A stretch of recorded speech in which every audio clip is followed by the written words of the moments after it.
would like to present this gift to Principal Andrews. We would like to say that thank you for being with us since we stepped foot in this school.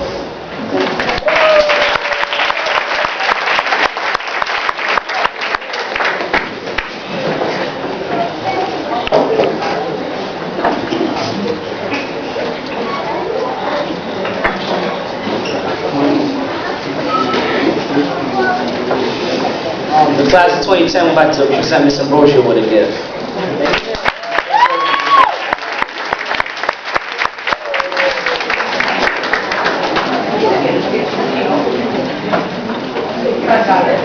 The class of 2010 would like to present Ms. Allen with an award.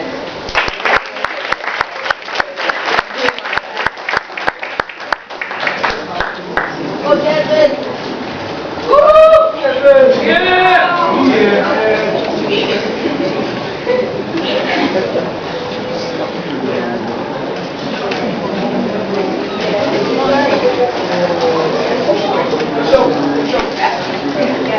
The class of 2010 would like to present a gift to Ms. Berlin for helping us during the whole year and helping us get into our high school that we like to get into.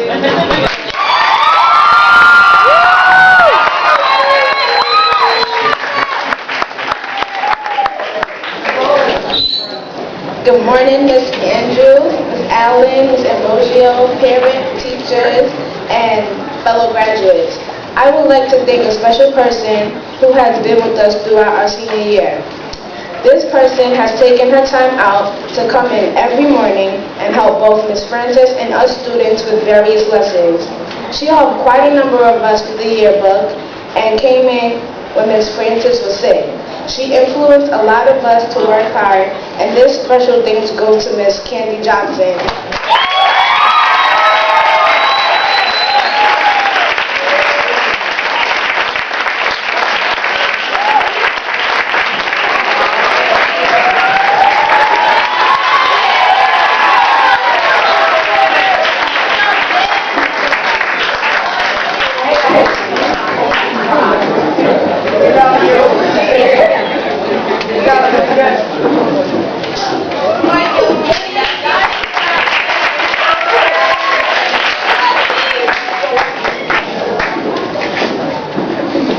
We would also like to present our keynote speaker. We know it's finals, not just finals, but Regents Weeks also. We really appreciate her coming in. Thank you, Ibarra.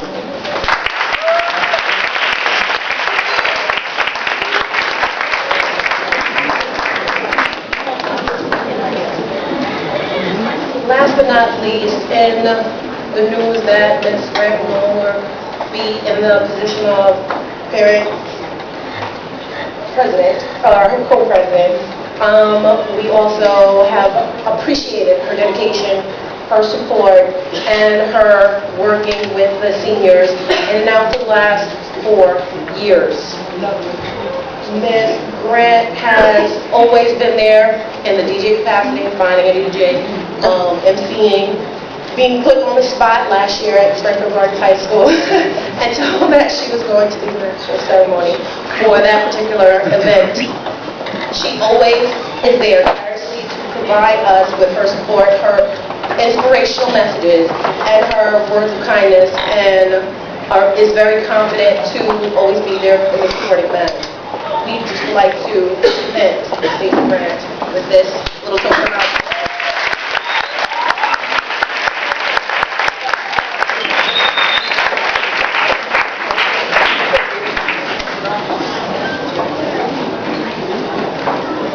Thank you so much. I'm going to lift this perhaps so that I can reach everyone out here. First of all, I want to say thank you for this lovely, lovely apple. It will go in my office, and for those of you who have been there, you understand, my office is a collection of all the love and kindness from students and staff and parents. Secondly, I want to say to my graduates, congratulations. You have earned the honor of being able to say you are a graduate of the Gordon Park School. Please bear in mind that I was reading the Chancellor's last memo that indicated he is promoting small schools throughout the city, because that is where you're going to be able to reach each individual student. We started out as a small school. As Ivaronke said, her graduating class was 56. This class is smaller, and this class only has 46. We're not going to have that opportunity any longer because of the parents demanding, through one way or another, a chance to get into this building. I still don't know why, and I often ask them, once they get in, what is it that you expect us to do? What is it that you want? What are your plans for your child? Now, as many of the parents know, I am me. I don't change. I have a tendency of not biting my tongue. I don't swallow. I say just what it is, and I mean what I say. Yes. Now, I have opted not to have this job. It's not that I'm retiring, but I take this as a calling, that I have to do what is right. And the reason why I have to do what is right is because I am molding the futures of the leaders of tomorrow. And they have to understand that there are parameters to everything, and that you are expected to fulfill your own duties and responsibilities. I'm going to take a quote from what I heard this morning on the radio, when they talked about President Obama, who is the Commander-in-Chief of the United States, and there's certain things that can and cannot be said about the Commander-in-Chief. And he is having a meeting with someone who forgot who was the Commander-in-Chief. Amen. Now, that is not a little accident. All things happen for a reason. And people have to understand that there are certain things you can and cannot do, can and cannot say, should and should not wear, and above all, be careful with the internet. It is going to come back and haunt each and every one of you forever. Once something is in print and it goes over the system electronically, you cannot pull it back.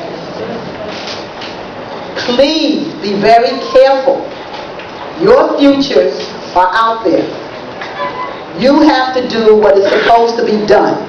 Not because someone is watching you, not because you're afraid that someone will be offended.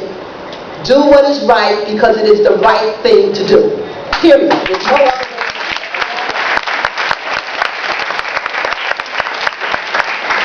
I'm going to remind my parents that as our children get older, they need to be watched even more closely, because the elements are out there to bring them in, to bring them down, because once they are brought down, they're no longer a threat to other people. If you are not careful, you will fall into the pitfalls. You don't want to be there. It's a snake pit, or as I told some of you, it's a cesspool that is never ending. Be very careful. Your future and the future of all of the rest of your family lies in what you do each day, students. Because your parents love you, and they're going to try to help you. And if you do something wrong, they will suffer because they will be trying to bail you out. Understand, each one of us, students, staff, parents, everyone, we're responsible not just for ourselves, but for our entire family, and thus the communities that we live in. We are responsible. As you move forward into the high schools, there are certain goals, there are certain plans already in force. Whether or not you are going to be successful depends on how you keep your focus. For those of you who would like for me to spell it out in real terms, you know, I'll meet you in the back. I'll break it down in real terms. Be careful. I can't emphasize that enough. I want you to continue going out and enjoying the finer things in life. You need to